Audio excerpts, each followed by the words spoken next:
Okay, I'm going to give this a try. Uh, so I'm just going to, I have a slideshow presentation and I'm going to record it and put it up for you guys to watch. I will also put the slides up so that you have access to look over them again without having to necessarily watch the video. I'm just trying to give you guys resources. I hope this helps. It's going to be a long video and I'm not a huge fan of long videos. If you check the YouTube videos, none of them are over. I think there's a longer one at 11 minutes, but I try to keep them under 7 just because I know it's hard to pay attention for that long.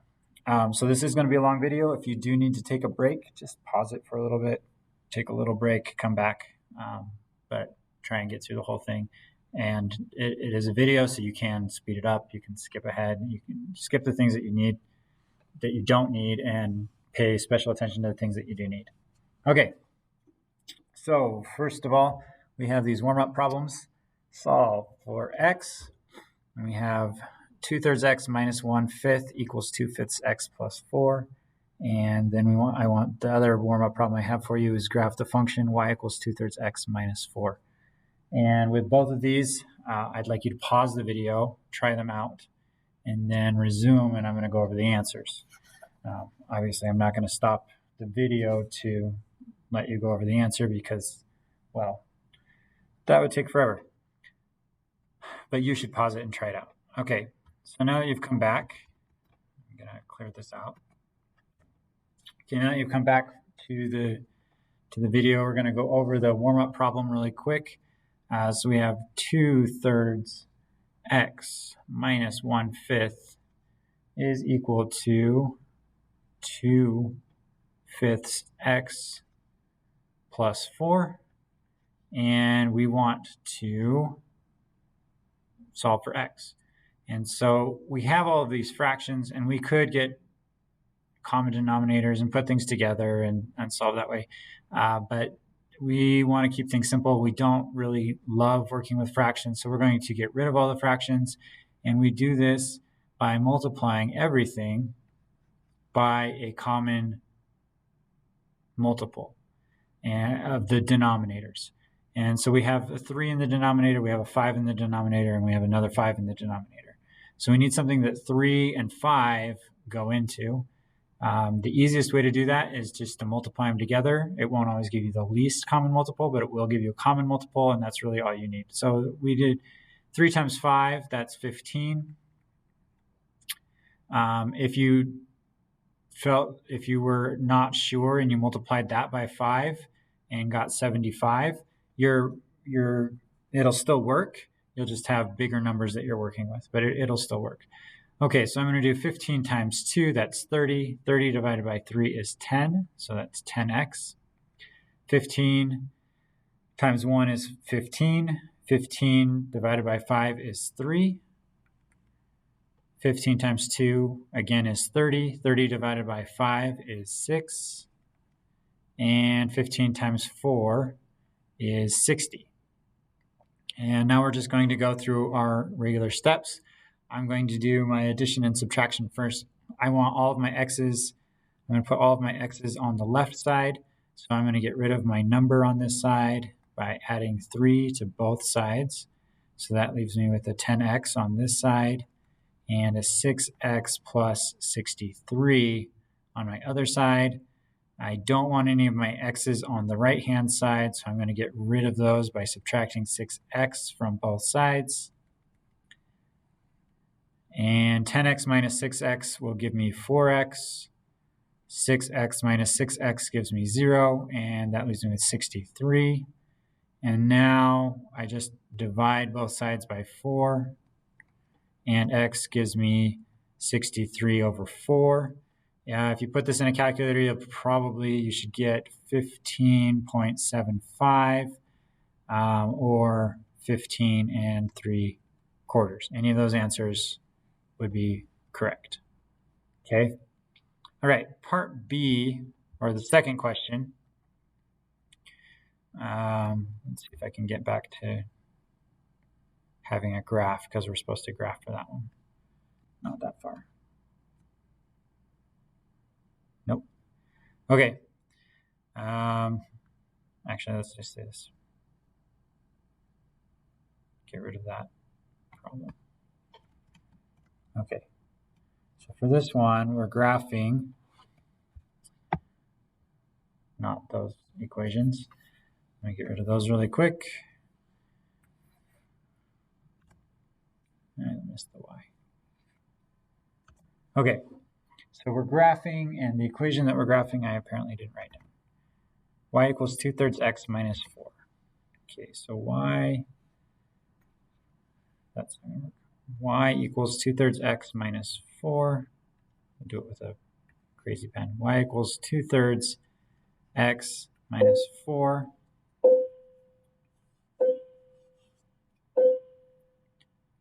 Okay, so when we're graphing, we want to remember that we're going to start at our y-intercept. And our y-intercept for this is -4. So I'm going to find -4 on my graph.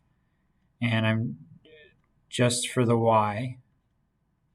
Okay, so this is -1, -2, -3, -4. So I'm going to put a point at -4 because when x equals 0, y equals -4. So there's my first point. Now I have a slope of 2/3, which means 2 is my rise and 3 is my run. And what that means is I start at my y-intercept, so I'm going back down to my y-intercept point, and I rise 2. That means I go up 2. 1, 2. If it were negative, I would go down 2, but it's positive. So up 2, and then a run of 3. That means over 3 to the right. So 1, 2, 3, and then I get another point right here. And I can do that as many times as I want and get as many points as I want. Really, I just need 2, and then once I put my line through those 2 points, all of the other points will also be on that line. Okay, so I'm just going to draw my line now, and it would look, if I didn't grab the ruler and mess it up, it would look like this. Okay, so your graph, once you're done with it, should look like that. Okay. If you're having problems with either of these, whether it be graphing or solving equations, please take advantage of the time. I have time almost every day between 8 and 9 in the morning and between 2:15 and 3 o'clock in the afternoon. Just set up an appointment with me. We'll go over some problems. We'll really, all math really is it's a game. It's a set of rules that we have to follow. Because if we don't follow the rules, it really doesn't make sense. But we just have to learn the rules. And once we learn the rules, it's really not all that difficult. It looks difficult, but it's really not as bad as it looks. So practice is the best way to get the rules down. Okay, so make an appointment with me and we can go over things. Okay, so if you have questions about that, please let me know. Okay, so going back, there's our answers. X equals 15 3/4, 63/4, 15.75, and there's our graph. Okay, so today we want to be able to solve systems of linear equations by graphing, and it has a fancy background that doesn't really have a lot to do with this, but that's okay. All right, so next slide. Our objective today, I can solve systems linear equations. There should be an oven there. I'll have to fix that. I can solve systems of linear equations by graphing. Okay, there's several different ways to solve systems of linear equations. We will go over some of the other ways, but we're going to start with graphing. So you want to get really good at graphing because that's how we're going to solve these.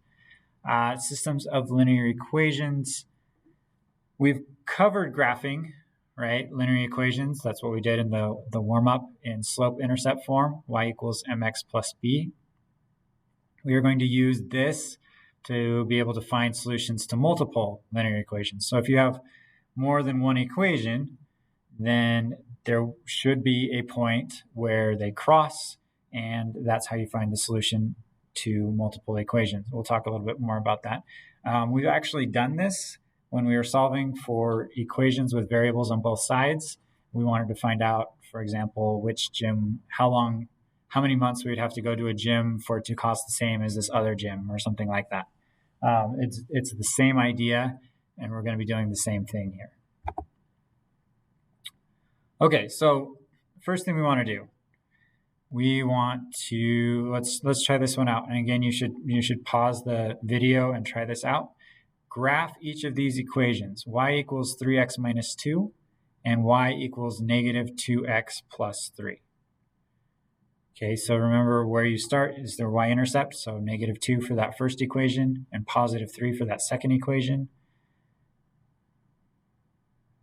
And then use the slope to find your other points and draw a straight line through.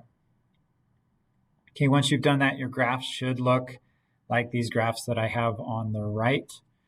The top one corresponds with y equals 3x minus 2. You can see the y-intercept is at negative 2. And the bottom one is the other one, y equals negative 2x plus 3. It's a negative slope. Remember, nice negative and positive. And it has a y-intercept at positive 3. Okay, so we have these two graphs, and that doesn't really help us all that much. We can look at the graphs, but what do we get from those? We just have the two graphs. And so the next step is if we actually put both of those graphs on the same graph paper, then we come up with this. Okay, so our two lines are on the same graph paper, and they cross. And where they cross, you see that gray point in the middle of that X, that's where they cross, and that is our solution. So right there, and it's not marked on the graph like it should be, but it's right in the middle of 0 and 2, and right in the middle of 0 and 2 would be 1. So my X value is 1, and then my Y value, also right in between 0 and 2, is also 1. And so my answer, my solution to this is at x equals 1. When x equals 1, y equals 1 for both graphs. Okay, so we're looking for what is the x value that will give us the same y value for both graphs. You notice that that x isn't on a line, but the y coordinate at that x is on both lines. Okay, so at x equals 1, y equals 1, that is the solution to both. That will be on both lines. And for this case, that's the only point that's on both lines, is 1, 1. Okay, so vocabulary for this system of equations is a set of equations that have the same variables. Okay, hopefully that makes sense. So when we're looking at systems of equations, we have like y equals 3x plus 2 and y equals 2x plus 4. In both cases, they are y and x. Those are our variables. Okay, so those are going to be the same for a system. And then the ordered pair, when we find a solution to a system of equations, we put it as an ordered pair. Okay, so we write down the parenthesis, the x value, comma, y value, close parenthesis. All right, so try this one out. Pause the video. Graph each of these two and find the solution. Okay, and then come back and compare it with what's in the slides. Okay, so we have y equals negative x plus 4. That means our y-intercept is positive 4.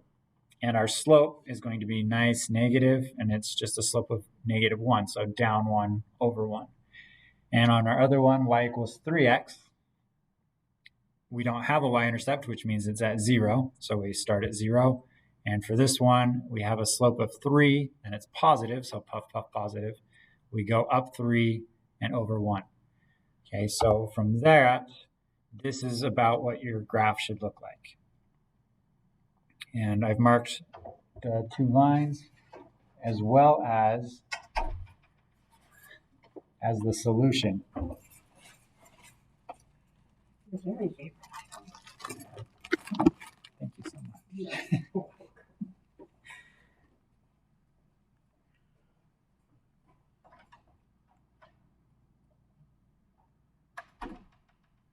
Okay, sorry, I just got your next common assessment that we are so excited about. All right, so the red line is our y equals negative x plus 4. That's what your line should look like. Remember, nice negative slope and a y-intercept of 4. And then our blue line is y equals 3x, puff, puff, positive, kind of a steep puff, puff, positive. Get a good workout there. And then the solution is where the two lines cross, and that is at x equals 1 and y equals 3. And so our solution as an ordered pair is going to be parentheses 1 for our x value, comma 3 for our y value. So then we can actually take this answer that we got and we can replace the y and the x in our equation, and as long as it comes out true, then this works. Okay, so just to test this out, let's do that. If we do plug in 1 for x on that first one, it's a negative x, so that makes that negative 1. Negative 1 plus 4 would be a positive 3, and our y is supposed to equal 3, so that is true. And then for the second one, it's just 3 times 1, which also equals 3, so that is true. So we did it correctly. Okay, so try this one out. The answer is not supposed to be on this slide yet, but that's for some reason not working. It's page 231 in the book, and it's your turn, number 6. So go ahead and try that one out. Maybe try and not look at the solution before you try it out. Okay. So we need to do several things for this one. We need to come up with 2 equations and make that a system of equations. It's a little bit tricky because for this one, they don't give it to you in y equals mx plus b form. Actually, let's go over this one. I wonder if I can.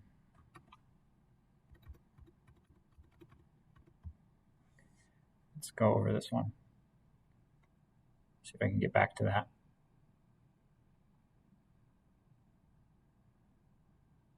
Not looking good. Okay. I'll just write it from the book then. All right, we have Marquis. He's our French friend, Marquis. And Marquis wants to go bowling and play laser tag. Okay, so Marquis, that's a Q. Marquis, and let's use blue. He wants to bowl and play laser tag. He wants to play 6 games. I'm not sure quite how he came up with that, but he wants to play 6 games total. Let's say that bowling is our X and laser tag is our Y, the number of games of each. Okay, so if he plays X games of bowling and Y games of laser tag, that needs to be a total of 6 games. That's an S. Total of 6 games. So there's our first equation, is X plus Y equals 6. The second equation comes from how much he wants to spend. He wants to spend a total of $20. Let's make this red because he's spending money and that's bad. Just kidding. So $20. He wants to spend $20. Each game of bowling only costs him $2.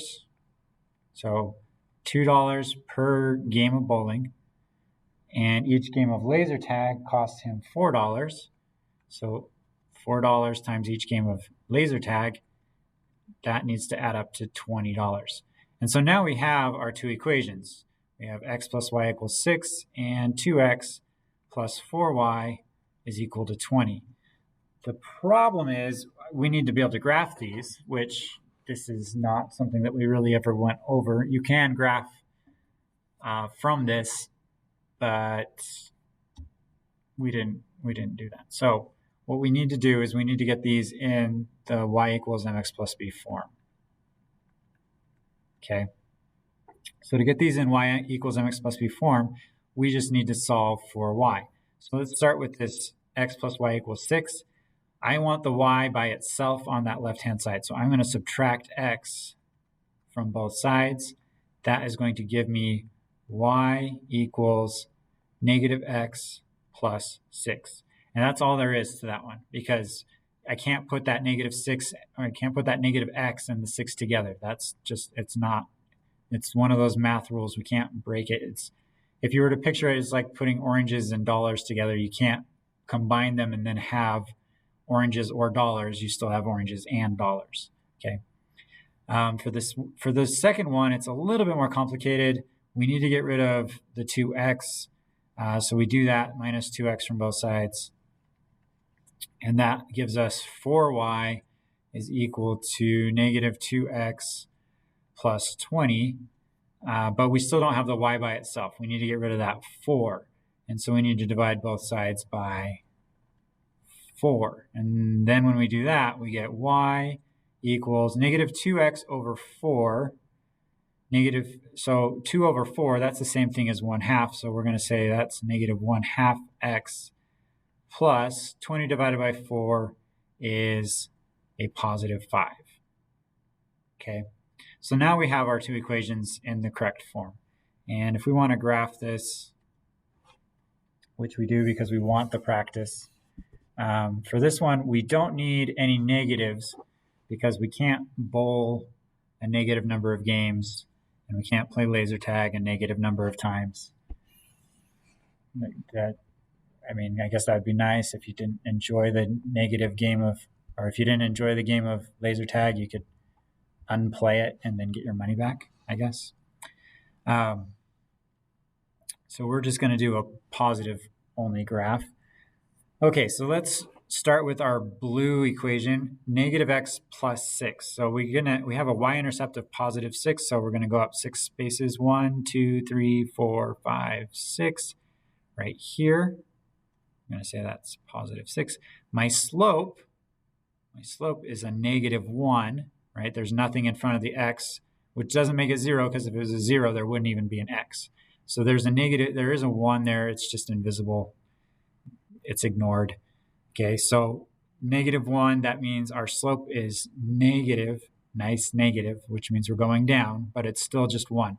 So that means we go down 1 over 1, down 1 over 1. Okay, and that's going to be the line for that's our bowling. Well, that's both. Okay, so that's our line for our blue one.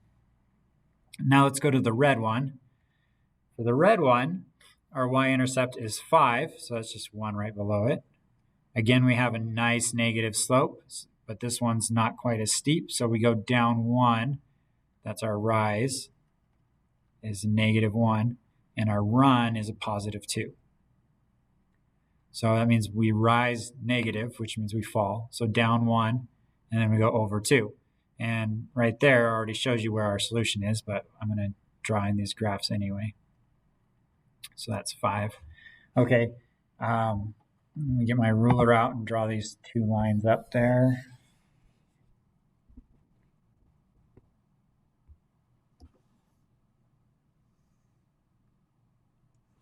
Okay, there's my red line. And here's my blue line.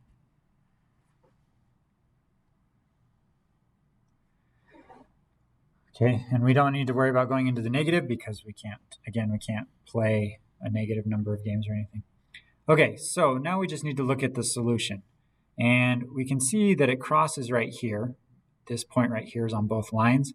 We need to figure out what that x value is, so we're going to follow this down to here, and that's at, so right here would be 0. That's 1. So that's at 2. Okay, so we know our x value is 2. And then if we trace this over, then this right here, well, that's 6, that's 5, so this is 4. And so our y value is 4. And our solution is 2, 4. But let's talk about really quick, what does that mean? Yes, my x value is 2, my y value is 4. But in context of bowling games and laser tag, what does that mean? That means that for him to play exactly 6 games, you'll notice that 2 plus 4 is 6, right? For him to play 6 games, the only combination that works is 2 games of bowling and 4 games of laser tag. Now he could do more games of bowling. He could play more than 6 games of bowling, right? He couldn't play more than 6 games of laser tag. The maximum he could play of laser tag is 5. But the only combination that works where he gets to play 6 games and do both and spend $20, because that's important to him too, is spending the $20, is to do 2 rounds of bowling and to play 4 games of laser tag. Okay. Again, if you have any questions on these, make an appointment with me and we can go over things and explain them and look at them and see if we can figure out how to get you to where you want to be with this. All right. Going back to there. Okay, and so there's all that information again. So part C, 2 games of bowling, 4 games of laser tag. Okay, one more to try. Page 232, number 2. Again, this was not supposed to show up on the slide yet. It was just supposed to have the first part. So go ahead and solve these by graphing. So you do have to solve both of these for y. So solve these for y, graph them, and then come back. Okay, so when you graph it, you'll see that the lines actually both are the same. It's the same line. In this picture, you can't really see, but both equations are graphed.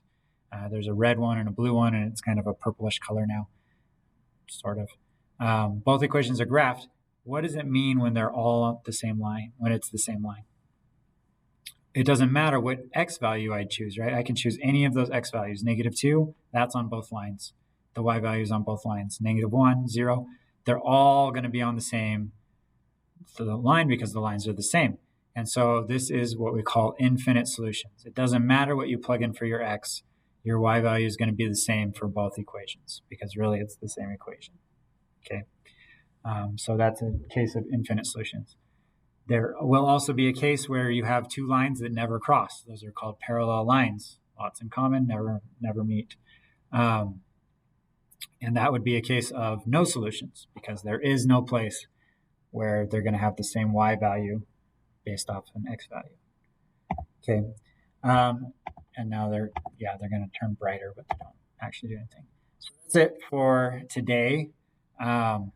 Again, if you have any questions, please make an appointment with me to go over things. Your homework is due on Friday. If you're having trouble with your homework, that's another good reason to set up an appointment with me.